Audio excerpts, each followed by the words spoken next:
Hello, hello, and welcome back to the Travi Wavi. I'm your affable host, Travis Eason, and we bring you this amazing content every Thursday morning around 10 a.m. live in the heart of beautiful, historic downtown Abilene, Texas.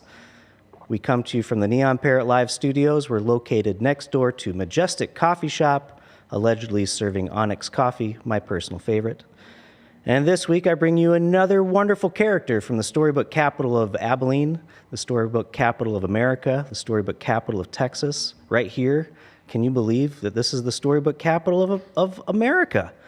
Man, it never gets old to me. This week I bring you Arlene Kasselman, owner of 7 in 1 Books. Hi, Arlene. Hello. Thanks for having me. Thanks for coming on. You're very popular on all the podcasts, so I had to get you on. That's kind of funny. But I'm excited to talk to you for the next hour today. Thank you. I'm glad to be here. Let me ask you the question I ask all my guests. Do you have any siblings? I do. Tell me about that. I have one brother. He is 11 years older. Okay. For most of our life, he has said to me that I function both as the baby and an only sibling. So interpret it well. Okay. He's pretty great. He's a graduate of ACU back in the day, marriage and family therapy. And he now is the executive director of a nonprofit in San Antonio. Very cool. You guys stay in touch? We do. Good. Any family reunions or things of this nature? Not big on reunions. Okay. Because there's his family and our family. And everyone else is back in South Africa. But we stay in touch, see each other. Good. Mm-hmm. Good. So let's get to know you, Arlene. You're from South Africa. I am. And so is your husband. Yes. David. Yes. And he is one of the owners at Grain Theory. Mm-hmm. And you are the owner of 7 in 1 Books. I am. So tell us, our audience who may not know you, even though they should know who you are by this point. You're such a popular kid.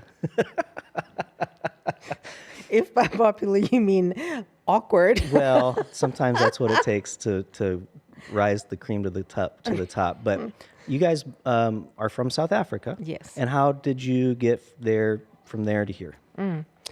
We're born and raised there. Mm-hmm. And David was a financial planner. I was a travel agent. I had been gifted tickets to come to America on a vacation in 1990. And we spent an extended time. We were in New York, we're in Florida, we're in New Orleans. We came to Dallas to see some friends, and we had former missionary friends living in Abilene. Okay.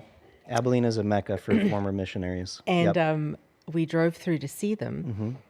Mm-hmm. We already knew about ACU because my brother had attended here before, and at the time we were part of Churches of Christ, and so we would have campaign groups that came to South Africa every summer. Mm-hmm. Fell in love with these super cool college students, and they made such a huge impact on us. And we were walking around school, the campus, and David said, I think I want to come to college.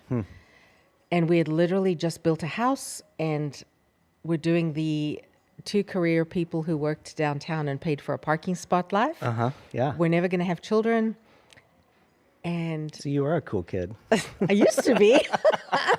And then we applied to several schools, and ACU was really the one that extended the best situation for us, for him. Mm-hmm. And we came over, we moved, sold our home, gave up our jobs, moved over here. And we both ended up going to school and At doing ACU. Yeah. And then what? So just in case anyone is concerned about the legality of our presence here, we were on student visas, and then we tried to actually go home twice post-graduation. Mm-hmm. We took several professors with us to do survey trips, try to raise money. It did not work. So we were biding our time, honestly, and we were offered a position in Coppell at a church. And we transferred our visas to like a work experience visa that you can get, stayed for 3 years on these religious worker visas. And then by that point, we'd had a baby and we got another job offer. And so then we applied for green cards, and it was a long process. And ended up in the Coppell area for just over 5 years. Then a friend moved to Amarillo and got hold of David and said, hey, I'm rebuilding a ministry staff. Would you guys move to Amarillo? And yeah, we did. And we were there for 11 or 12 years. Wow. Amarillo is such a different town than Abilene, but there's a lot of similarities too. Yes.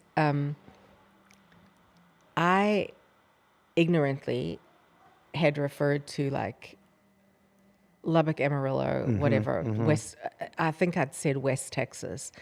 And somebody corrected me really quickly and they were like, everything changes at Plainview. And I was like, Kind of does. okay, what do you mean? And then I lived there and everything changes at Plainview. And the Panhandle is its own thing. It's its own kind of culture And I think because you're closer to Albuquerque, Santa Fe, Sure. and or Oklahoma City than you are to Dallas, that influences things. Yeah. It's an interesting region. I love the weather, and I miss the weather. Just because it got colder? Got colder. There were actual seasons. Yeah. Yeah. Still windy though. And smells like poop. But Hereford, I mean, the smell of money. Yeah. Hereford blows in, and it's awful. Oh man. But anyway. Yeah. Yeah. That's interesting. I grew up in Sioux Falls, South Dakota, and so familiar with the feedlot smell. Yeah. Yeah. Yeah. And I a lot could have gets a said lot colder. feedlot. I said poop. I'm sorry. That's all right. That's okay. So you were in Amarillo for 11 years. What brought you guys back to Abilene? So David decided he wanted to get out of ministry, and he wanted to get, I think, we had a great situation there. It was not a bad church situation, but he'd gotten to the point where he was like, I need to be back, like just living life among people and not spending all of my personal resources trying to invest in the same people for 11 years to try to move something along that's not moving along. Doing the same thing over and over again, expecting And- different results. Yeah. He had a friend who has a very large landscape business here. Okay.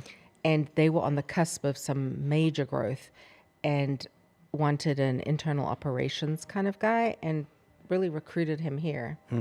So we moved for that job. That's fun.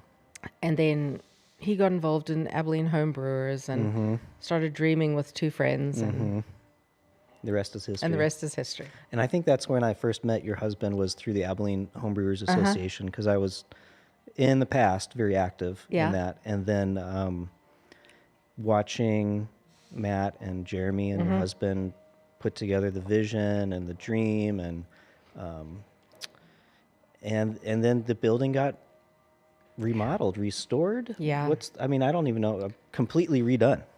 Yes. At first, their dream was to have a destination brewery, kind of like the Austin vibe, maybe Okay. out in Buffalo Gap, where people could go and spend the afternoon, kids could run around. And then they heard about the renovation of this building that the Gutierrez's bought and did.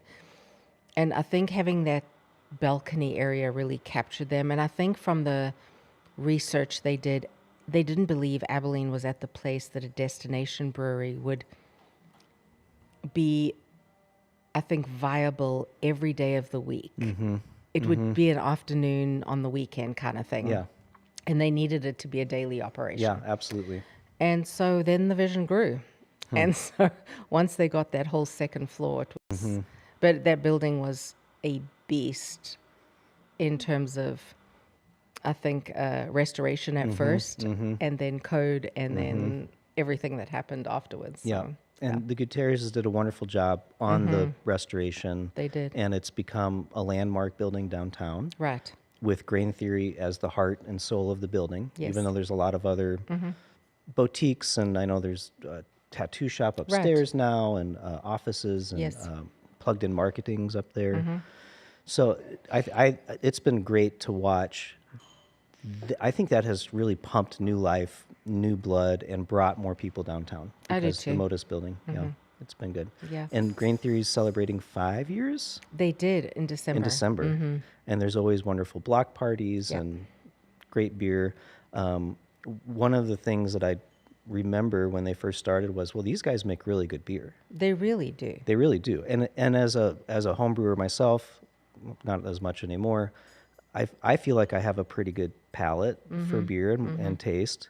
And you know, you got a lot of members in the homebrew club. Not everybody's beer is Right? drinkable. Right. But they made really good beer. And one of my concerns for them when they first opened was the brew house, because it wasn't very big. And I know Jeremy just cranks it out. And I probably got a full staff now of people helping make beer.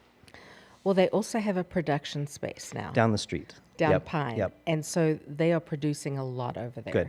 Good. They brew right here and they brew downtown. Good. So Good. on Pine. It is not an easy job to make beer. It's very hot and sweaty and dusty and time consumptive. A lot of hard work. It is. But I'm proud of those guys. Me too. And I think one of the hallmarks of it is that they get recognition when they do festivals in Austin or San Antonio or other places. And the Austin beer scene is incredible. But there are both customers and other brewers down there that say, if you guys were here, you would be killing it. Yep. Which in that market, I think means a lot to them. They want to be here. Yeah. But I always think that's a good little boost. Yeah, it is. Yeah. That's good. Well, enough about David and Green 3. Let's talk about you. Okay. What was the onus to start 7 in 1 Books? Where did that come from? I think, like many people, I have dreamed over the years, like, oh, I'd love a coffee shop. Oh, I want a tea room. I really want a tea room. Don't want a coffee shop. Oh, I'd love a bookstore. Anything like quaint and homey has kind of been what I've been drawn to. And I have always had an entrepreneurial spirit. Like, as a child, more than once, I just gathered things out of our home and sold them in our neighborhood. And then my parents would march me back around to the people that bought them, and then I'd have to return their money. And I mean, it's just fun. who I kind of am at my core. Yeah. And had never imagined I could make it happen. It was one of those things that I sort of kept inside. It was a me thing. And my son, who was doing a Bible degree at the time, had to do an internship, and he was living in New York for a season. And he was working amongst refugee families, living in Queens, working in some hard boroughs. And his respite every week was to go into Manhattan and go to McNally Jackson bookstore at Seaport. And McNally Jackson has about 5 locations, and he picked this one. And it was a schlep for him to get there, like every week. But he did it. And he'd sit in the coffee shop and just journal and blog and do all the things he had to do. And I went to visit him one weekend, and we were sitting in that bookstore. And I said to him, I want a bookstore. And he looked across the table at me and he said, you've said this my whole life, do it. And I'm like, I don't have the money, nor do I have the expertise. At the time, I'm working in student advocacy at ACU, which is definitely more of my wheelhouse. And something clicked in the moment. And I came back and said to David, I want to open a bookstore. And he was like, okay, what do we need to do? And he just walked through this opening a business thing. And he's a finance guy anyway. And so, not a finance bro. Let me just... Sure. Okay. Sure. But he understands numbers. And so he was like, okay, let's go to the bank. Do we need to take extra loan on our mortgage? What do we need to do? And I found a bookstore in Edmond, Oklahoma that I love, and reached out to them and said, could I shadow you? Could I learn? And they said, absolutely, come on. Cool. So I started that process of learning and trying to get funding. Then Spencer came back to Abilene at the end of that summer, and he was getting ready to graduate, and he's like, I'll work with you on it. I knew I couldn't leave my job to do this. So And you're currently at ACU still? No. No, okay. So for the first year of the bookstore, I was working my job and then coming to the store at 4 and then working till close and then working every weekend because I had two people who could work at the store during the day.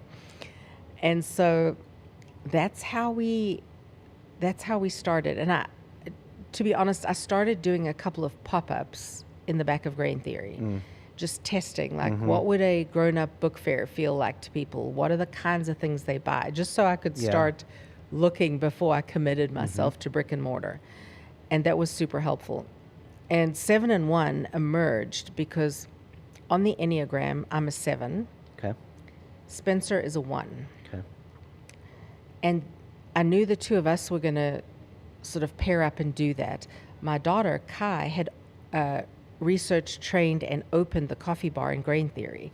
So her and David had this Grain Theory thing, and then Spencer and I were going to have the 7 and 1 thing. So cool. So while we're planning, my Enneagram 7, or if you're a Strengths Finder person, my top one is woo. My attitude is like, let's give it a try. What's the worst that can happen? If it doesn't work, we'll close the doors. Like, there's no bookstore police going to come and arrest us. Yeah. And my son, who is this Enneagram 1, is like, there are rules. We need to do this the correct way.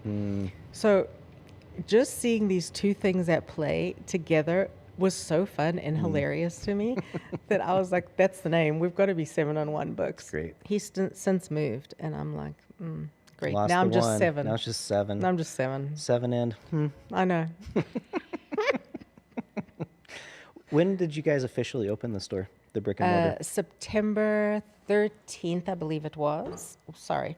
I always get the year confused, which again speaks to the 7. 2022, because this year we'll celebrate 4 years. Okay. Okay, that's great. It's amazing. And everybody talks about 7 and 1. I think because it's downtown, and we love it when there's a successful new business that opens in downtown. It is quaint. It's homey. It's cute. It's fabulous. You've got plants and furniture, and it's decorated wonderfully. Thank you. I think the first time I came in was a year or two ago.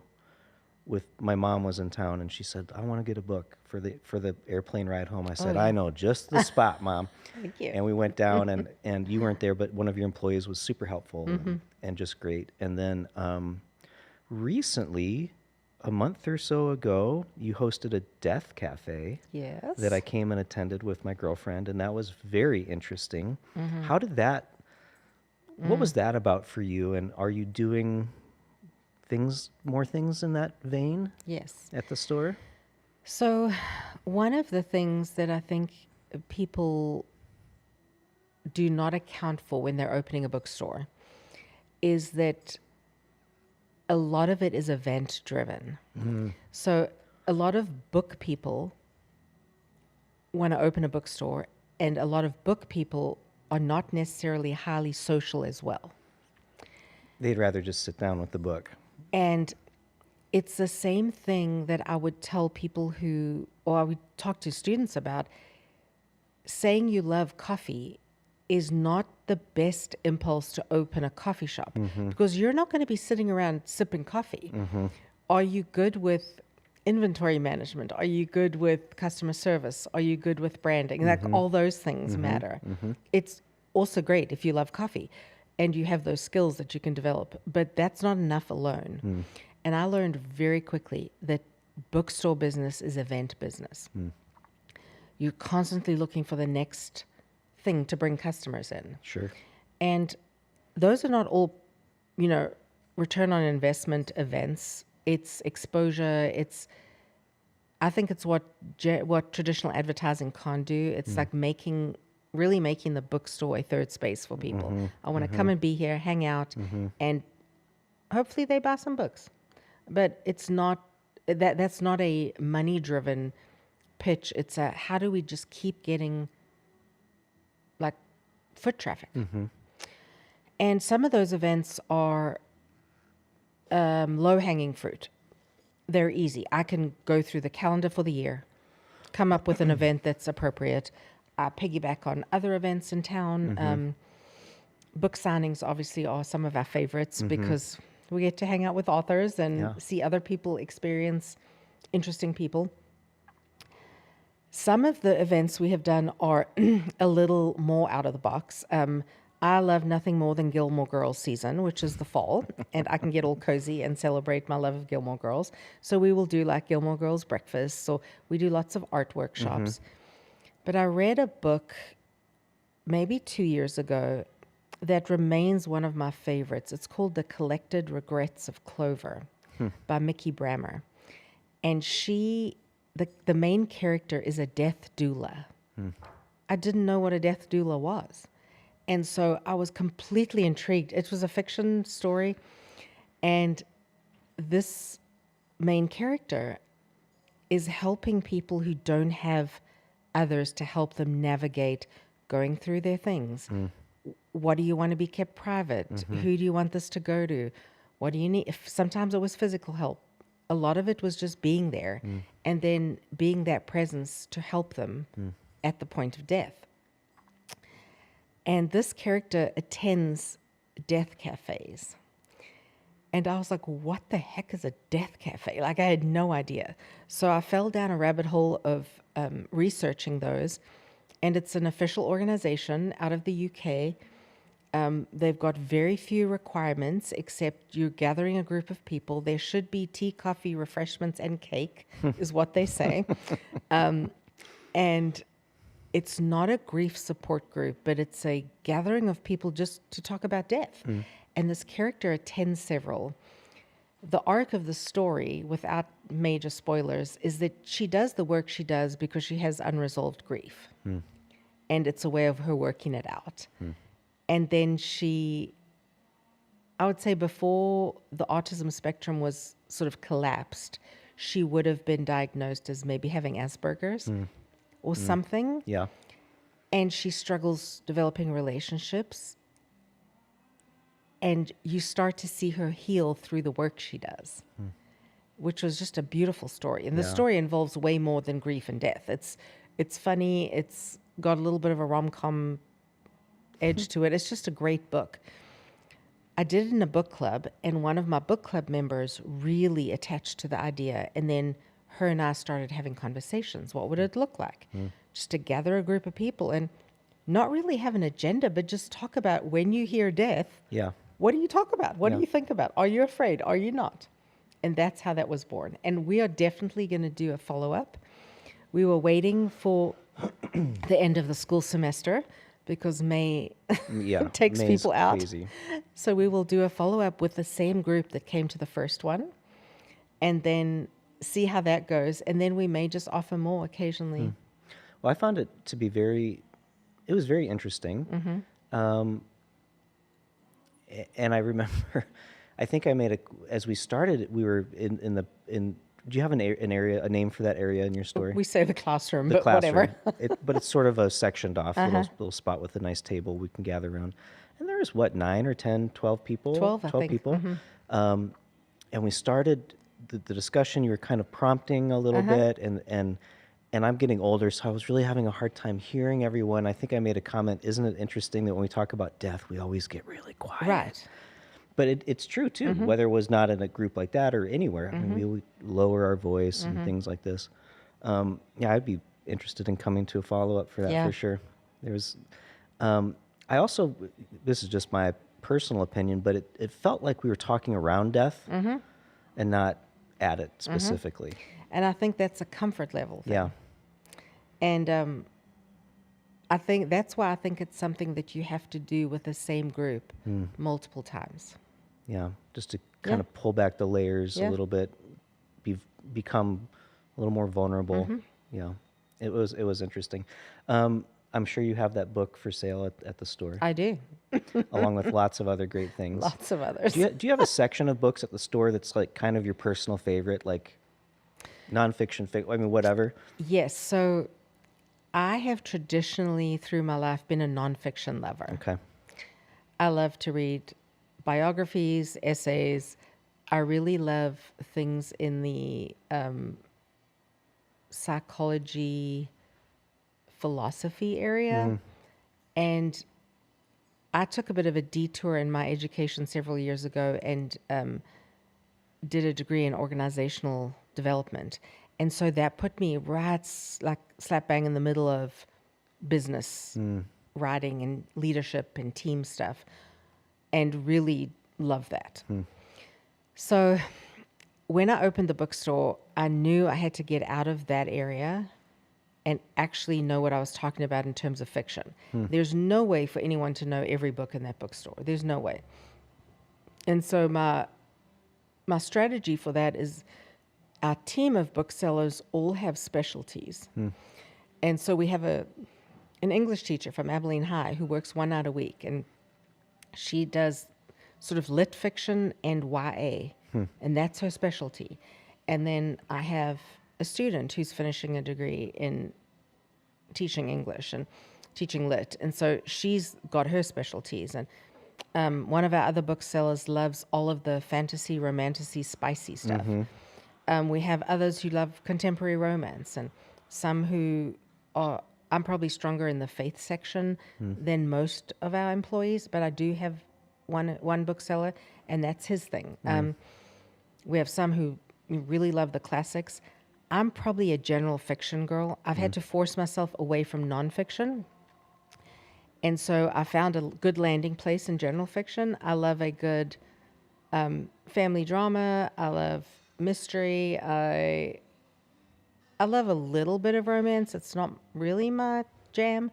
And I don't know if it's my age, but I kind of love just like a book about regular people doing regular things. And what can I glean from that? It's a little bit interesting. voyeuristic, I guess. That's okay. That's interesting. Yeah. You know, I've never really thought about that. Like, how do you sit back and decide what to have on your inventory in a bookstore and keep it interesting? Abilene also has been known for inviting authors to come and do book signings, and I know we've got festivals, and I don't have anything on my notes, but Yeah. help me understand a little bit more about the culture that you started the bookstore in Abilene with the way that we like to celebrate authors. I think Abilene is a great place for readers, honestly. I often make the comment, I hope our citizens understand the gift that the nickel is to this community. Like, it's astounding. It's incredible. Their programming is top tier. Their children's bookstore is top tier. There are so many opportunities for learning and for art, and they give away books at times. Like, it's amazing. And then the way they work with the Cultural Affairs Council, the fact that Cultural Affairs Council can pull off a arts and literacy festival for children every year is stunning to me. I love that. So huge fans of Cultural Affairs Council, Lynn Barnett, Beth Beam, their whole team of people. And then, you know, you can go into the Grace, into their gift shop, and find some museum quality books. Right next to me on the other side at the Center for Contemporary Art, their inventory changes in their little gift area, but they will sometimes have art books there. We've got people buying books. I'm not plugging this, but there are people buying books at big stores, big box stores, Walmart, Target, Sam's, Books A Million, Barnes and Noble. And then literally catty corner to me is Texas Star. Yeah. And we have a great like neighbor relationship because they specialize in Abilene local authors, authors in the surrounding counties, and then Texas in general, which meant I didn't have to do that. Yeah. That's cool. I do keep a couple of books that they don't keep of some maybe professors at ACU. Richard Beck's just released. Richard's just released one. Stephen Moore has one of the most amazing poetry books.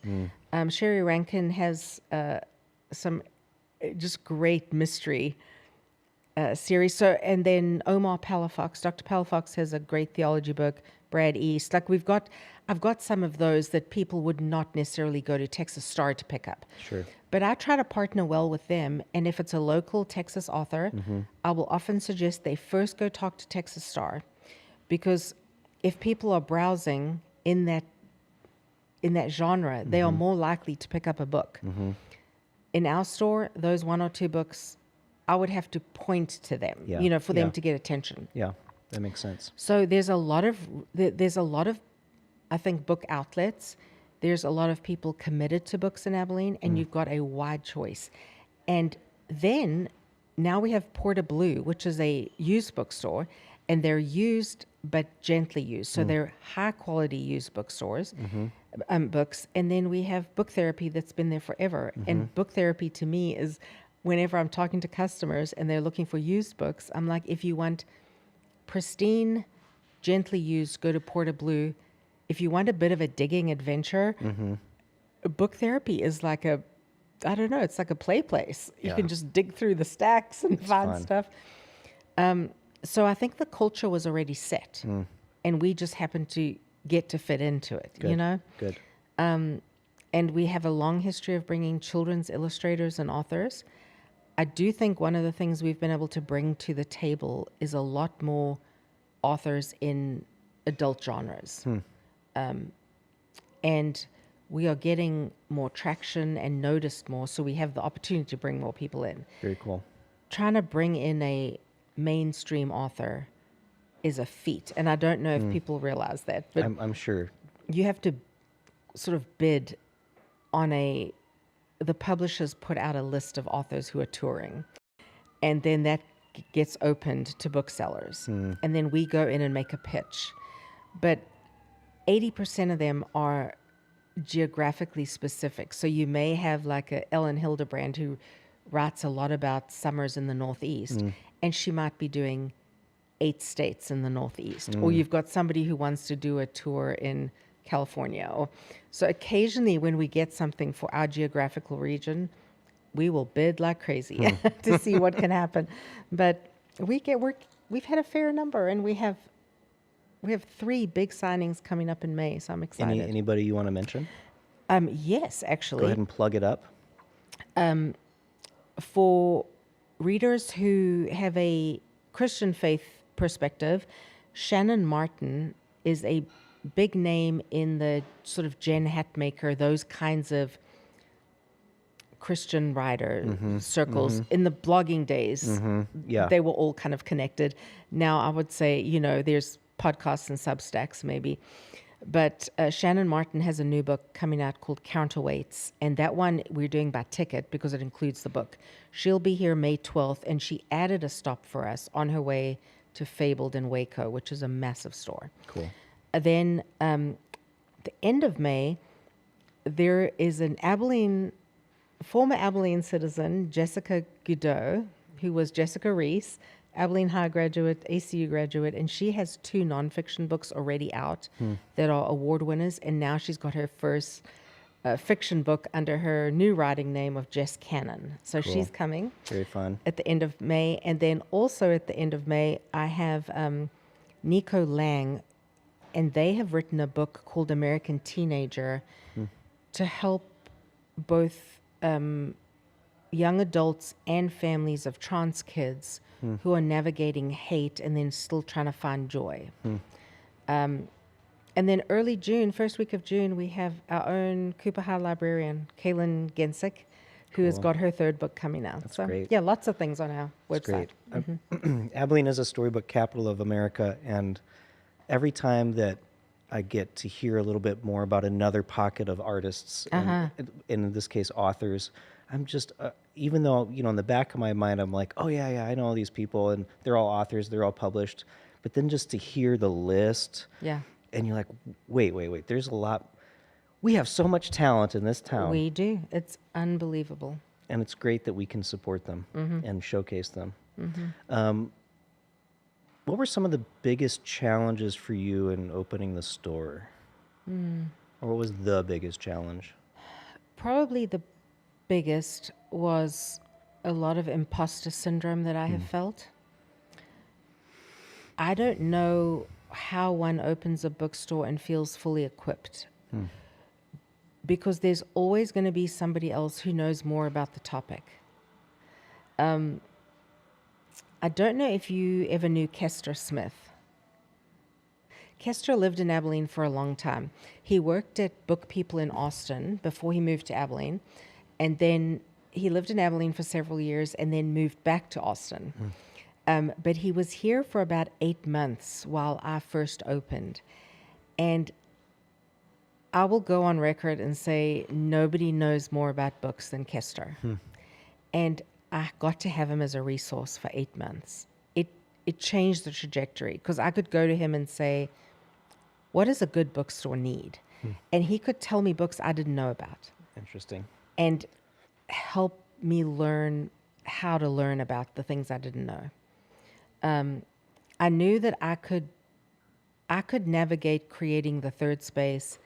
I could navigate being competent talking about a certain genre or two.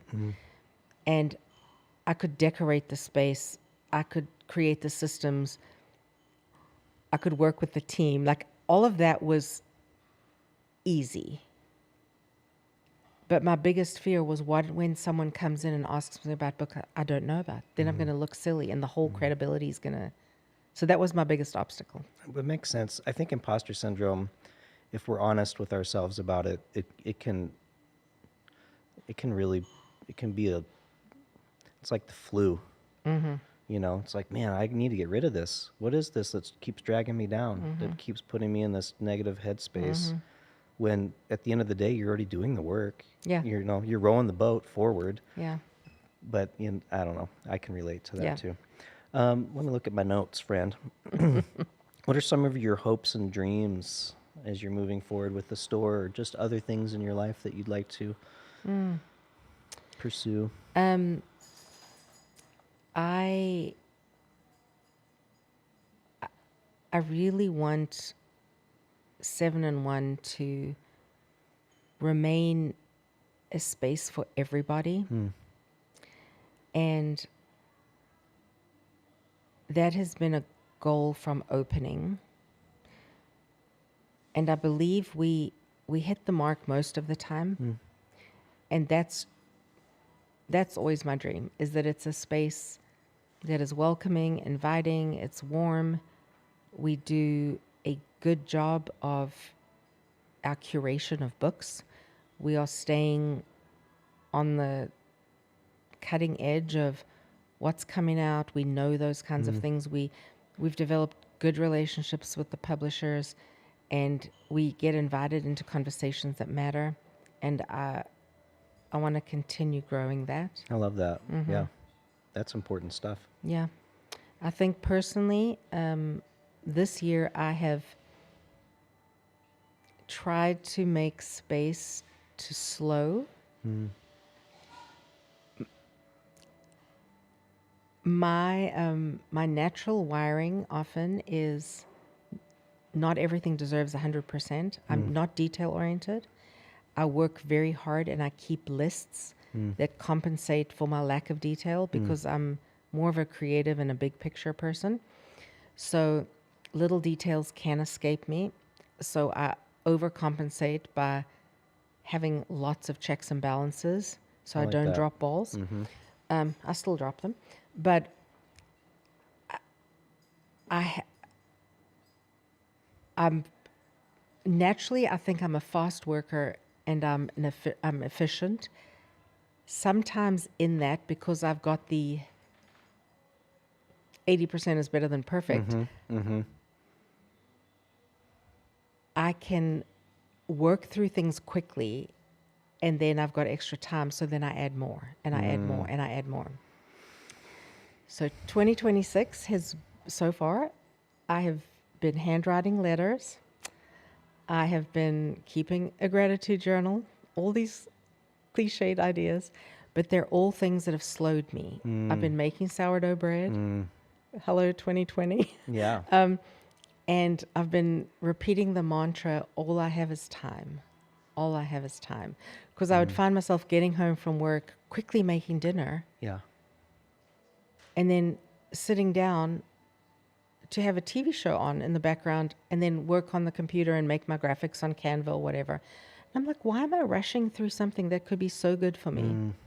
And so it's like chopping vegetables and just all I have is time. All I have is time. I like that. That reminds me of a mantra that I've shared with friends in the past, is that time is your friend. Yeah. Very similar. Yeah. But it's hard to remember. It is hard to get my head in that space of like, just enjoy the day. Just enjoy it. Yeah. You know, it doesn't matter what's coming next, or I don't have to rush through everything all the time. Yeah. I have two settings. I have hang out and talk with friends with tea or coffee, and I can be completely chill.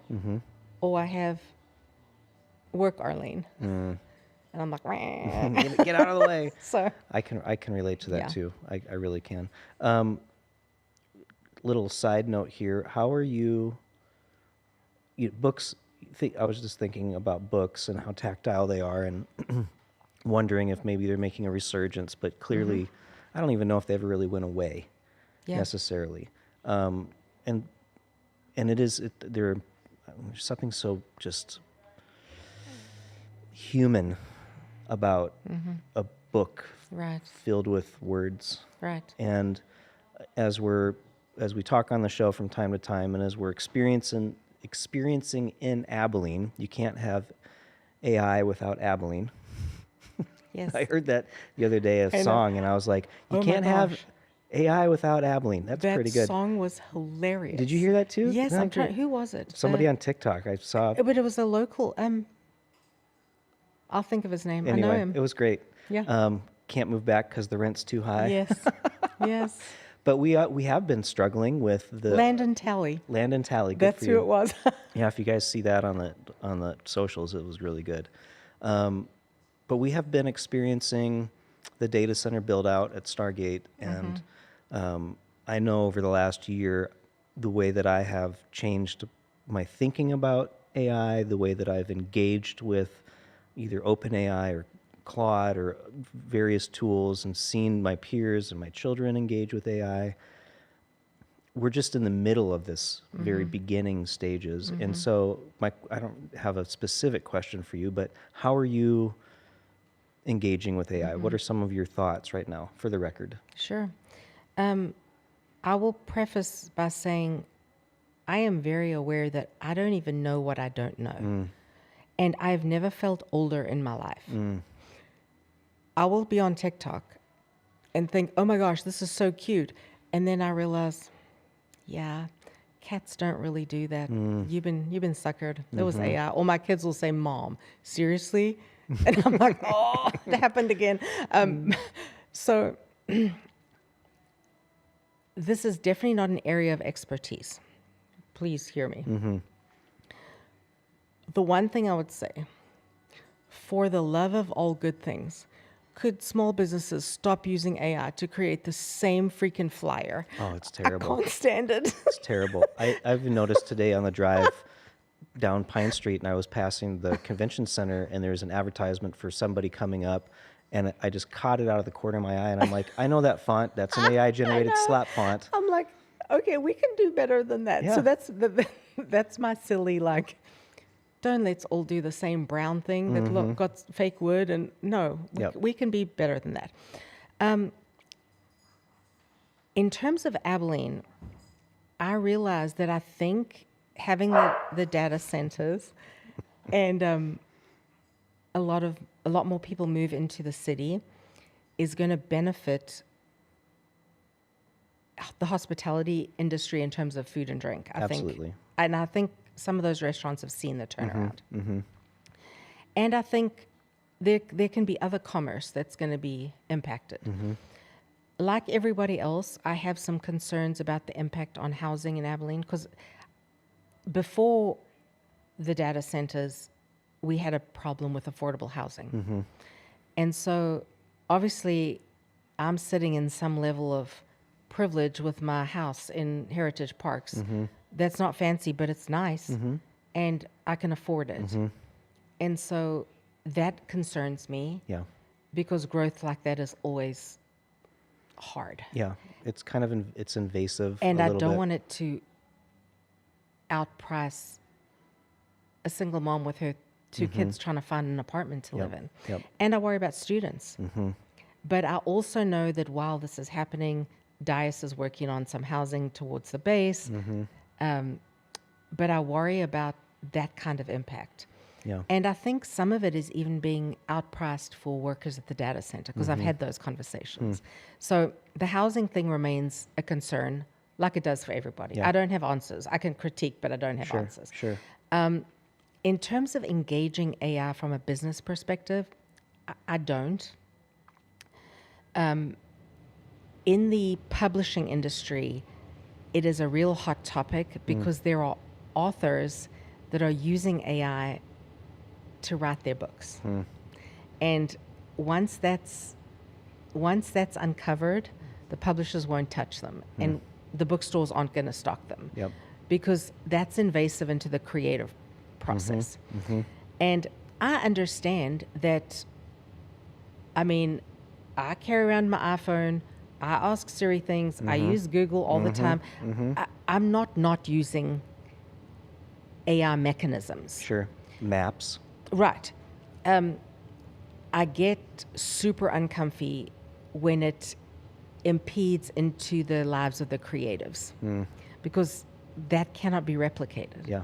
And we all lose once art is being Mechanized. and stolen. Yeah. Because I remember talking to an artist not that long ago who said one of the ways they are compensating is they can no longer just do one style of art.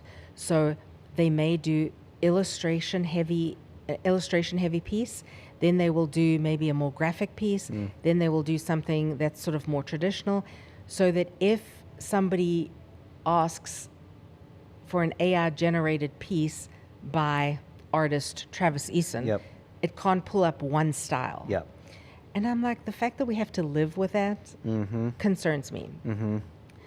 But I adjuncted at McMurray last semester, and I realized I had to adjust some things in my teaching to either say, you cannot use AI, and then have kids use it and then me be angry. Yeah. Or if you're going to use it, you can only use it in these ways, but you can't use it to replicate these things that I would say are from the creative process. Sure.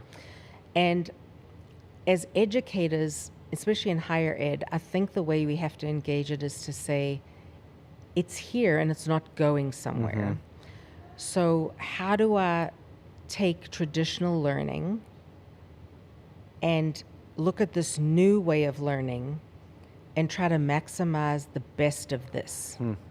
I think it's almost developing a conscience in learners to say, how do we sew these things together so that you are still a credible learner at the end of a process? So from the bookstore perspective, I really am not engaging. Yeah. And I kind of want to be judgy, but I realize it's here. And maybe the bigger challenge is figuring out what the lines in the sand are, and then where are there places that I can grow in my understanding and incorporating of it. Well, people like to say, well, it's just a tool. It's just a tool. But I am getting more and more the impression that it is an intelligence that we're waking up that will, maybe by the end of this year, based on what I've just seen in the last 2 years,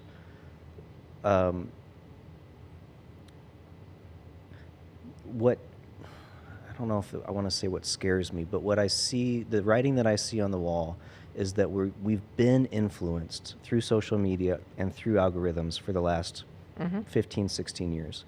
So we've been influenced already by artificial intelligence. And as it continues to become more powerful, intelligent, generalized, fill in the blank,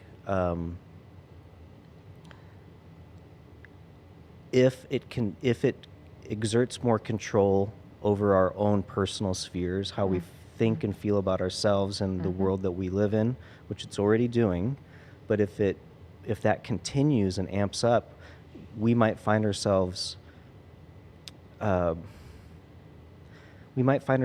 facing a reality where it is more and more difficult to create truth, because we're coming at even a human relationship or conversation with all of this generated information. Right. Our viewpoints have been shaped, Right. narrowed, blinders on, so to speak. And I am concerned as I watch my grandchildren grow up that they're going to grow up in a world where we've taken the human out of humanity, and we've replaced that as well. Yeah. Yeah. Same. But this is where we're at. I mean, this Right. is, and even just to archive the Travi Wavi with my wonderful characters on the show, this is important. I think this is an important archive for the future to at least go back and say, oh, how did people have conversations? What did they talk about if they weren't being fed and prompted the whole time? Exactly. Exactly. And I think this idea that, if you said to somebody, draw an umbrella, what a kindergartner is going to draw is going to be different to a high schooler, say. But you begin to think that everybody draws the umbrella the way you do, because so much of our life is curated. And so we're existing in echo chambers, and you begin to believe that is truth, as you're saying. Yep. And I think that is the part that scares me too. That we throw around, misinformation, all these words, but the lasting impact of that is the part that makes me feel very uncomfortable. Yeah, it's going to be, I Yeah. mean, we're just going to continue to navigate it. And I think being able to be aware of it, talk about it, have discussions about it, we're probably not going to solve anything by that, but at least we can hang on to the last little remnants of our truth. Yeah. Yeah. We live in interesting times. Interesting times. Well, with the time that we have left, I want to ask a couple more questions because on the Travi Wavi, we love theater and we love the Abilene theater scene. Yes. And your son, Spencer, is an actor. Yes. Do you guys enjoy the theater? Do you get to see things? Have you seen anything recently? Yes, we do. In fact, both of my kids were theater kids. Love it. And highly musical. And my daughter is 5 years older than Spencer. She was very active in theater in Amarillo when we lived there. When we moved here, she did a few shows. She did Les Mis, and she did Hairspray at the Paramount, their big summer musicals. And she did, the high school stuff for the 2 years she was here. And then Spencer also, long history of being in theater, and actually went back to college after graduating with 1 degree, went back and did a theater degree at ACU and graduated last May. Moved to Austin. His wife is a speech language pathologist, so we're very, very thankful for the solid everyday life of Claire. But Spencer has really broken into the Austin theater scene and has gone from contract to contract. He's trying to work full-time paid for about 2 years and then apply for an MFA in theater. He would love to teach college theater. Has had some amazing roles, had lead in a Paramount musical, their summer musical 2 years ago, I guess, when he was still living here, and lots of ACU productions. He most recently, I think, has done a show at ACU that was for a Christian Scholars Conference. Then he did a show with Dr. Mr. Productions in Austin.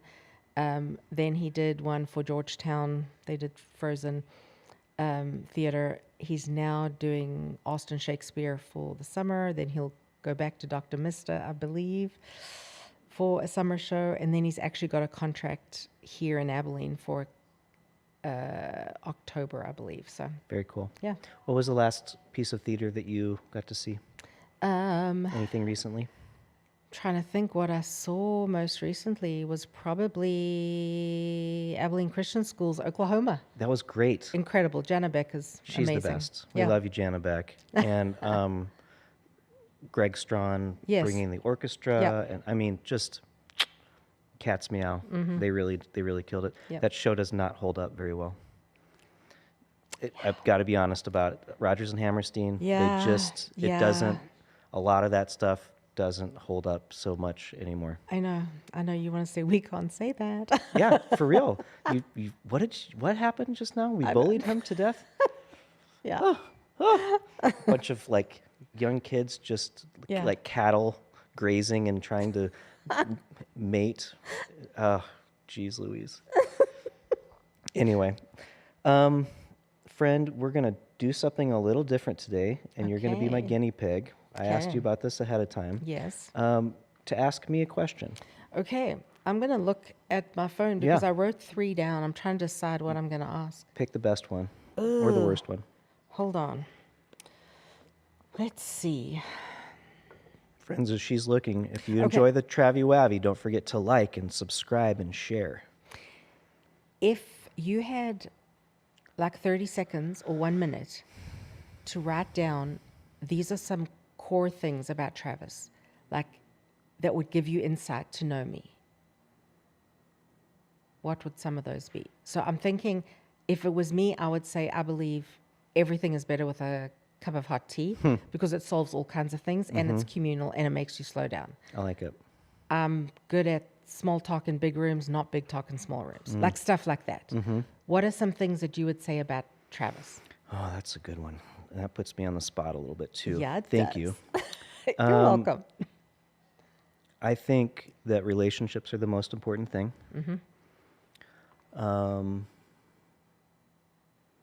Like I mentioned earlier, time is your friend. Yes.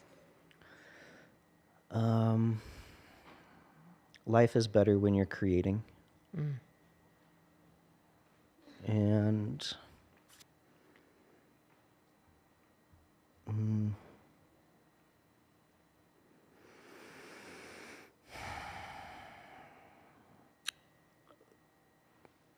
sleep mask, bidet, journal. I kind of love those. Point 4 for the win. Those are excellent. That's good. Great Yeah. questions. Thank you very much for those questions. Anything that you want to wrap up with our audience or share that we didn't cover today that we need to leverage? No, let me just say, I think it's easy to be overwhelmed in 2026. And so all we can do is do the next right thing and make your corner the best you can make it. I like that. Yeah. Yep. Do the next right thing. Arlene Kasselman, you've been an incredible guest. Thank You're a wonderful character from the storybook capital of Texas. Thank you. And guests, audience, please go shop at 701 Books or any of the other fine locally owned bookstores. There's a ton of great variety, and each and every bookstore will have something a little bit different. That's right. Yeah, they're all unique. It's very good, very good. Well, guys, we're going to wrap it up today. I've got a couple of announcements. Camp Courage is open enrollment right now. I heard that Hendrick is changing their website, so you might have to Google it. But hendrickhealth.org, if you've got kids that have experienced some grief or trauma, Camp Courage is a wonderful experience. My children participated in that back in the day. We mentioned it earlier, but CAF Festival is coming up in early June, the Children's Art and Literacy Festival, which is a highlight for Abilene. And this year we are celebrating 100 years of poo. It's going to be poo all over downtown. We love that. So get your tickets for that. Tomorrow is First Friday out at the People's Plaza. And MC Ozaya, I just talked to him earlier. He's going to be performing out there tomorrow night. Not tonight, but next Thursday evening, right here at Neon Parrot Live, is the Open Mic Comedy Nights, hosted by Tate Ellison. Come on out, sign up, and get up on stage in front of a mic and try to make people laugh, or at least make yourself laugh. It's always fun. We could not do the show without Sam Wolf, my producer extraordinaire, right here at Neon Parrot Live. And I don't know if Tim made it in today. Hi, Tim. Tim Proser from In Focus Digital, always making me look great, and my guests look even better. Thank you, Neon Parrot Live, for hosting us, and I think that's about it until next week when I'll bring you another amazing guest from the Storybook Capital of America. Until then, signing off from the Travi Wavi.